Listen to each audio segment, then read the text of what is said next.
Hey guys, welcome back to the channel, and today we're going to be reacting to Why Albania will almost definitely be the EU's next member. After years of deadlock, Albania, a small Western Balkan country, might finally be the one to break the EU's enlargement fatigue. Since officially beginning accession negotiations in 2024, the country has moved at remarkable speed.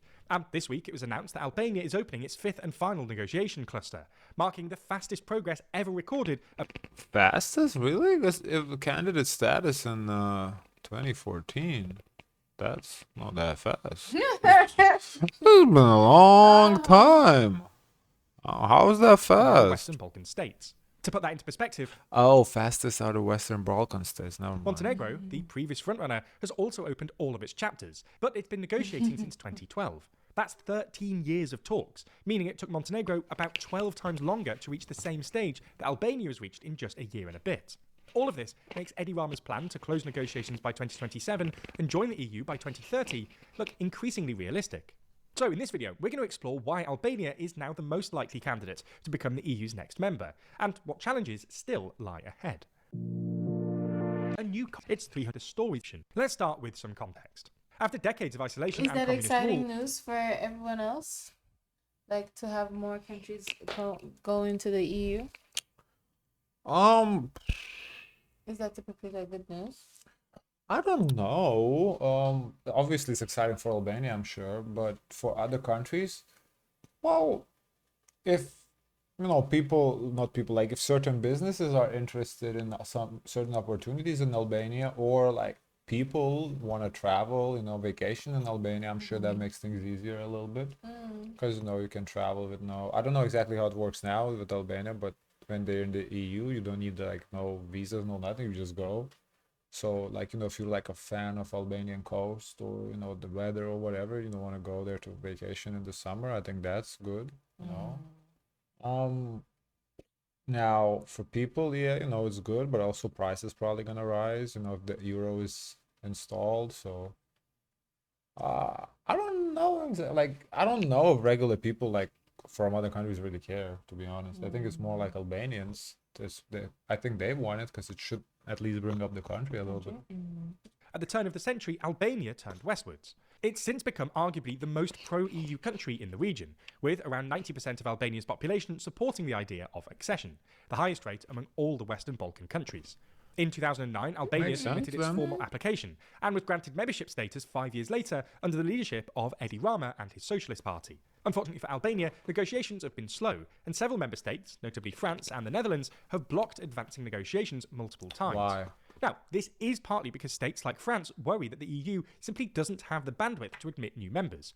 But it's also because many member states weren't happy with Albania's corruption and crime problems. The Albanian mafia is generally regarded as one of the most It will powerful become their problems too, no? Is that the reason?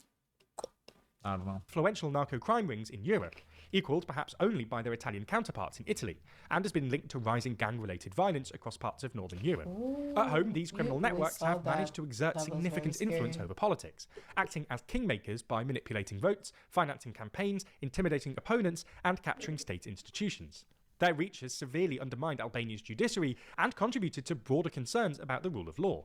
As such, for a long time, many in the EU couldn't imagine Albania actually becoming a part of the bloc. Furthermore, Albania's membership had been hurt by the fact that the EU linked its bid to North Macedonia's. While North Macedonia originally made quick progress, a dispute with Bulgaria over minority rights resulted in Bulgaria essentially vetoing its application and stalling both bids. However, in 2024, the EU agreed to decouple Albania's bid from North Macedonia, paving the way for chapter negotiations. Since then, negotiations Why were they coupled to begin with? What do they have in common? I'm confused by that. That don't make no sense. Like, it's not like they even submitted applications in different times too. So like, why are they coupled? have moved at an incredibly fast pace, with the EU agreeing to open all 5 clusters with all 33 chapters in just under a year. While the country has yet to close these chapters, this progress is unprecedented. So, how did this happen? Well, first, the EU has become increasingly satisfied with Albania's progress on tackling organised crime and reforming its judiciary. The creation of an anti-corruption agency called SPAC in 2019 has been especially significant, and it's since gone on to prosecute a number of high-level officials.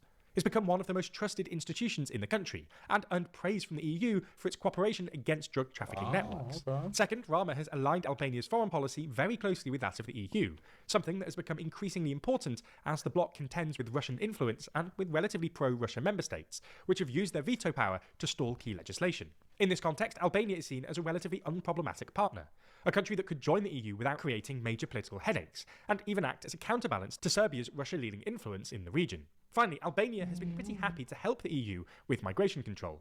Under a landmark deal with Italy, Albania was set to become the first non-EU country to process asylum applications for an EU member state. Although the plan later hit legal obstacles, Rama defended it as Albania choosing to act like an EU member state and agreeing to share a burden that Europe should face united.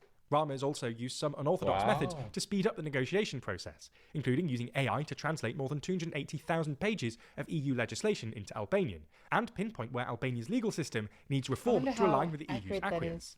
At the same time, Rama has significantly strengthened his diplomatic... why are they using AI and not like an actual translator? You don't have money to pay somebody to do it? Come on, use an actual person. AI? That's ridiculous. profile. Over the past year, he has, somewhat unexpectedly, become a bit of an EU darling. Sporting his trademark white trainers, he's made headlines more than once, from playfully teasing Donald Trump alongside French President Emmanuel Macron over the US President's confusion about a non-existent war between Albania and Azerbaijan, and dropping to one knee when he meets Giorgia Meloni, the Italian Prime Minister, who has become Rama's strongest ally in the EU. He's also leaned heavily on humour to make Albania's case for EU membership, multiple times likening Albania to a jilted lover waiting for the EU at the altar. More recently, he even tried his hand at some slightly darker humour, joking that there is no escape from Albania, better they get us in because we'll stalk them to the end. Albania's EU accession now looks increasingly likely. While the EU could still decide it's not ready, there have been discussions about allowing new members to join without full voting rights, effectively creating a multi-tier Europe. Rama is reportedly more than happy with this arrangement, and has even suggested letting the Italian European Commissioner represent Albania. However, changing these rules... Yeah, it seems it seems like this guy is really doing heavy lifting here. Like, it's, seems like he's charismatic, a likable guy. I think that's why they're getting fast-tracked, because of him. Very interesting. I wonder if someone was to come after him, how, the approach would be, if we would slow it down or I don't know. take a 180. Approval across the EU, a significant challenge. Even if that hurdle is cleared, rampant corruption in Albania remains a major issue, widely regarded by Albanians themselves as the primary barrier to EU accession.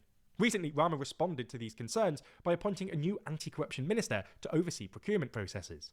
However, the fact that this minister was an AI interface drew outrage from the opposition, who argued that AI cannot uphold democratic accountability and accused it of being more likely to cover up corruption than expose it.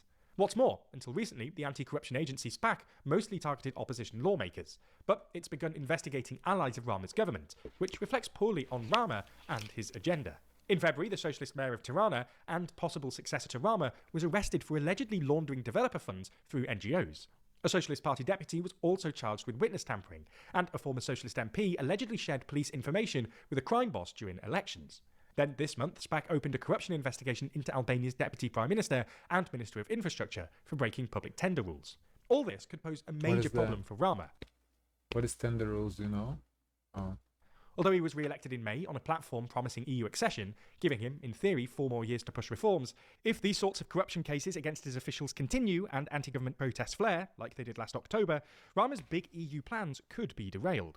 When a story like this breaks, the headlines aren't just... Interesting, but it seems like overall Albanians as a nation want to join too. It doesn't seem like there's a split. Yeah. It seems like majority of the country wants to join, because it's not like, okay, like 60-40.